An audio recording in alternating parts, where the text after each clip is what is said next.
Halkımızın özellikle İmam Hatip liselerine, ortaokullarına teveccüh gösterdiğini biliyoruz.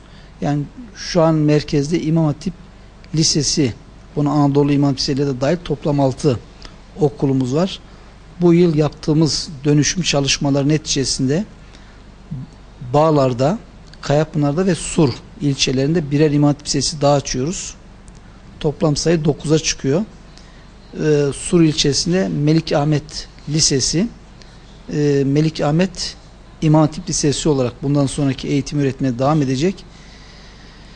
Onun yanında Türkiye Odalar Borsalar Birliği'nin yine Bağlar ilçemizde yapacağı İmam Hatip Lisesi, Kayapınar'da ayrıca yapacağımız 2 tane İmam Hatip Lisesi ile birlikte Kayapınar'da mevcut İmam Hatiplerden birinin 200 öğrenci kapasiteli yurdu da yapılıyor.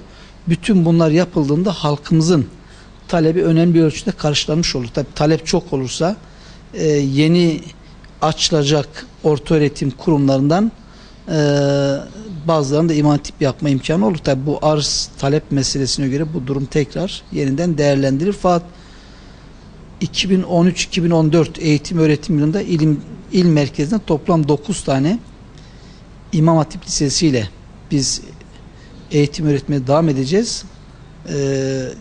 Diğer yapım devam eden İmam Hatipler de devreye girdiğinde bu sayı merkezde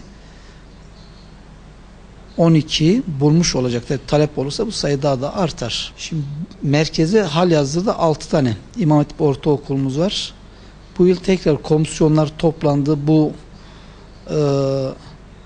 kademeli geçişle birlikte şu an Bağlar'da 2 tane, Yenişehir ilçesinde 2 tane, Kayapınar'da 1 ve Sur'da 1 olmak üzere 6 İmam Hatip ortaokuluyla devam edeceğiz.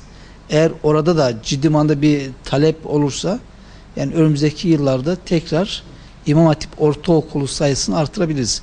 Mevcut İmam Hatip liselerin bünyesinde de ortaokul açılabiliyor. Yani talep olursa biz çocuklarımızı o okullara da yönlendirebiliriz.